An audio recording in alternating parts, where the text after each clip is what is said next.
Alors il y a 2 épisodes de ça, il y a donc, 4 semaines, on a parlé de cette idée de toujours faire la même chose, de rien changer à nos habitudes, surtout quand, on était pris par la peur, puis, du fait que c'était une mauvaise habitude justement.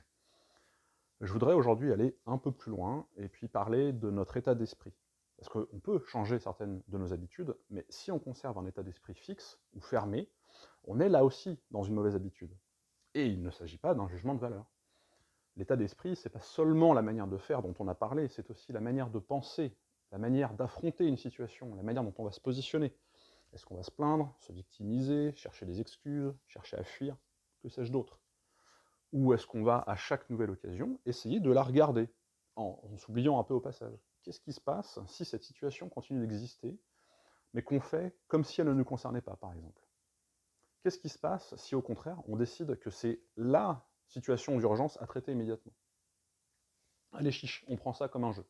La prochaine fois que vous êtes tenté de réagir ou de réfléchir à un problème avec les mêmes solutions que d'habitude, faites un grand pas de côté et regardez la situation d'un autre point de vue, avec d'autres outils.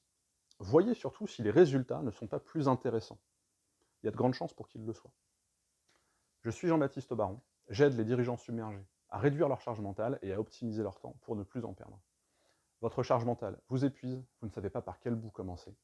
Vos responsabilités vous enthousiasment, mais vous terrassent à la fois. Vous avez frappé à la bonne porte.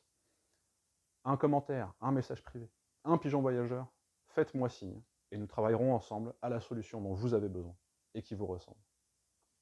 Travaillez bien.